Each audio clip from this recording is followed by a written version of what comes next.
Thanks very much, and thanks for the opportunity for being able to speak here today. I suppose it's not very surprising in some ways that large NGOs such as Oxfam, Friends of the Earth, WDM, or even the New Economics Foundation would have the phrase "reinventing our economy" as a title. But it is important, and Anatoly clearly suggested this is the case, that many mainstream economists are doing precisely the same thing as we enter into this next phase, this phase of uncertainty.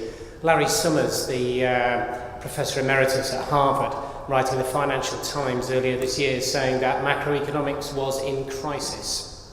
Joe Stiglitz and Amartya Sen, Nobel laureates both, producing a book saying economics measures the wrong things in which it can make really informed judgments that will deliver well-being and keep us within environmental limits. We have Harvard economics students walking out of a Harvard economics lecture saying they were being taught a completely myopic one-stage view of economics, and that's now repeated with rethinking economics and post-crash economics students across the UK as well, asking for there to be given a more plural, a more open way of being able to think about economics to actually answer some of the questions that we're talking about today. Martin Wolf, champion of free trade in the Financial Times, actually extraordinarily writing an article saying that the next time there's a banking sector crisis, we need to actually fundamentally change our understanding of how money is created and who controls that, rather than for the banks to do that. So really mainstream fundamental questions, rather than policy-based questions around what may or may not be in party manifestos, fundamental questions about how we understand that our economy works. And just to recap very quickly, the three main reasons why those thinkers and ourselves, in a way, are in this room talking about this are, as Anatoly said, the main reason economists were there was the financial crash of 2008, with the Lehman Brothers dramatically winding up and then contagion spreading through the financial world. And there's no real sort of ability for conventional economics to be able to explain that, which is one of the things behind the Harvard students walking out. And why Larry Summers said that macroeconomics is in crisis. But what came out of that was not just about the economics discipline, but about the banking sector and how powerful it was and the control it had over the economy. Not just, as we all know, about too big to fail, the transparency rules that are not there, and huge bonuses sucking up money out of the real economy into the hands of a few, but also, in actual fact, what they do to the real economy. These two graphs show how money was created over the since 1965. As you can see, the bottom bit is about how it's created in notes and coins, which is very minimal now, stage rupee level. The rest of it is created by commercial banks as debt, which has increased, as you can see, very rapidly. But interestingly, on the right-hand side is about what they're actually invested in. Again, figures showing that roughly the amount of, percentage-wise, the amount that's been going into productive uses in the economy has stayed stable, the amount going into property accelerating at a very similar rate. And I suppose the second reason why a lot of these economists and ourselves are here saying we need a different type of economy is around inequality. Here's a share of income received by the richest 1% in Britain. As you can see, for most of this century it dropped around about the time that the third wave of capitalism came in, as Anatoly would refer to it, or neoliberalism, as some people would refer to it. You can see it starts to rise very rapidly again. And that isn't going to go away anytime soon. Again, many of the writers that I was speaking about there are in mainstream newspapers saying we are entering a period of time where inequality is likely just to continually get worse unless something fundamental changes about how we understand how the economy works. Not sort of end of pipe, sort of trying desperately to try and get a bit of redistribution, important as that is in any particular electoral cycle, but fundamentally understanding how the economy operates to deliver to all people greater well-being, which after all is what the economy is for.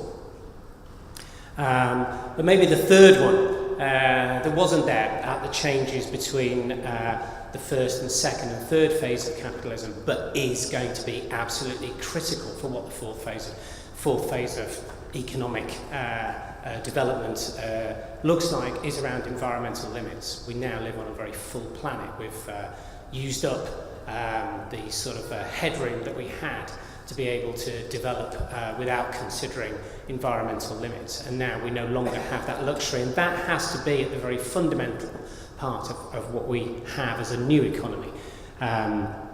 Those people will be familiar with this graph about how CO2 emissions need to be reduced in order to stay within a kind of a reasonably stable atmosphere, climate by the end. The main thing about this, of course, is that it's not actually about our emissions over any particular period of time. It's the area under the curve that matters. It's the amount of carbon that's going in. What we put into the atmosphere now, we can't put in later on. And the more we put in now, the steeper that curve has to come down. And that has huge implications for people at the sharp end of the inequality distinction that we have here. And it has huge implications for how the financial sector operates and where it puts its money. So these three things that bring us to the point of realising we need a new type of economy are intricately related. Yeah, that's the, probably most people know that one. Kenneth Boulding, anyone who believes in infinite growth in a finite planet is either a madman or an economist, or both potentially. And I'm not religious, but this is quite interesting about how different parts of those problems are connected.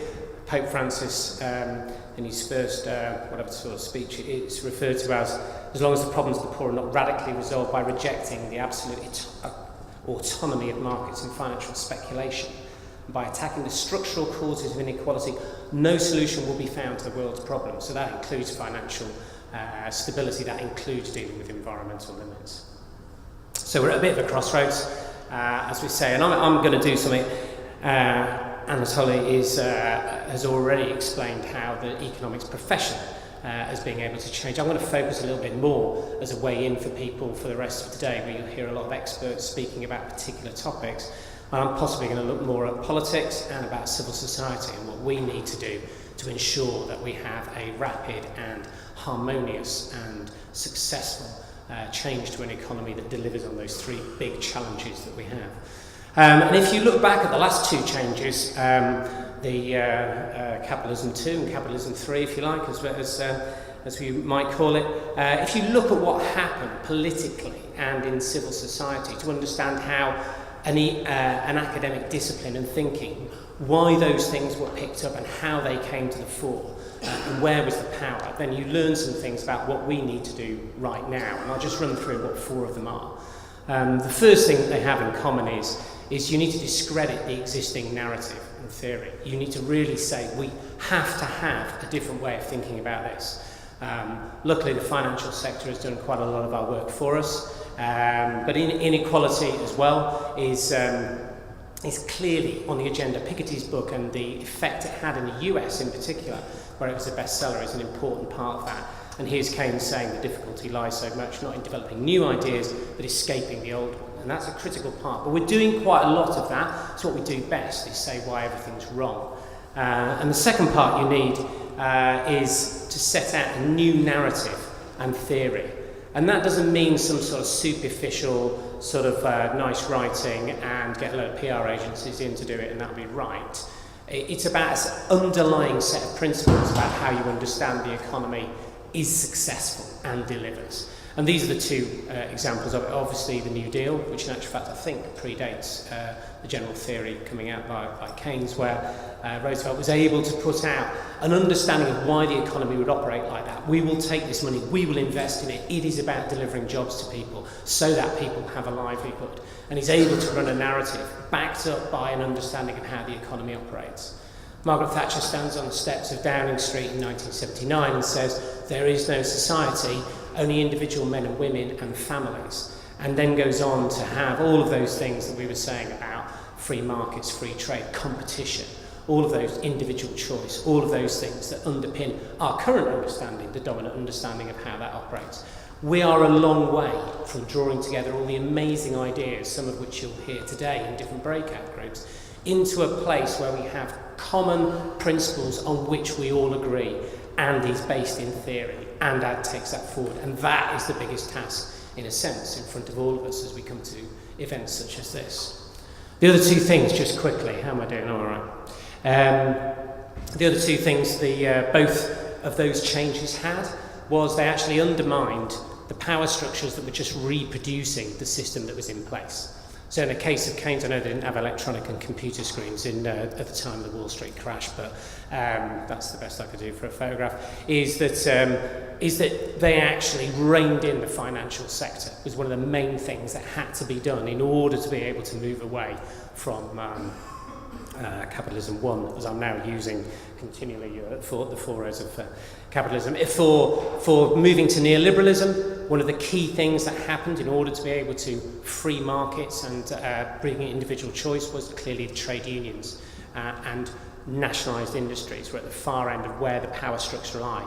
Reduce the power the state has over the economy, reduce the organisation of workers was clearly a key part of that. We have to understand again where those lie. We have a case where Walmart is the 25th biggest economy in the world, roughly the same size as Norway, controlled by 3 main people on its board, ridiculously concentrated power. And we have to understand that in being able to deal with a lot of these things, we have to be able to go there. We need to build up new power bases, which is part of what I said about getting a common narrative.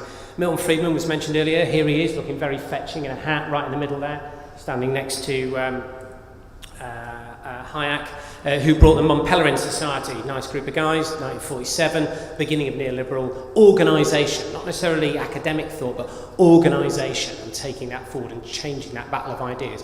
We need to do the same thing if we are to be able to take that forward. At NEF, we're currently running a movement building thing around a new economy organisers network, which is trying to get a lot of the people who are organising this, but also trade unionists, other parts of civil society, to try and find out what that narrative is, to have conversations also with academia, to find out what that narrative and those principles look like. Without them, we will not actually drive forward. We'll have good ideas, but they won't actually come to pass. So that's what we've all got to do together. My time is nearly up, and so I'll finish with Desmond Tutu. Desmond Tutu, the famous economist, Desmond Tutu in his autobiography wrote that when the missionaries came to South Africa, they said, "Let us pray." And we all closed our eyes, and when we opened our eyes, told the damn thing wrong, there we go. He said, when the missionaries arrived, we had the land, and they had the Bible, and they said, "Let us pray." We closed our eyes, and when we woke up, we had the Bible, and they had the land. And this is to go to show that without really realising it, you can hand over some of the most precious things that you have. And one of the things that we have done in terms of capitalism 3, neoliberalism, is we have handed over the controls of the economy to a very, very small number of people, built on this idea of rational expectations and efficient markets, etc. And it is critical, and it is time for us to be able to find the ways that we take that control of the economy back, so it delivers the things that we want, so it meets the challenges about finance, inequality and environmental limits.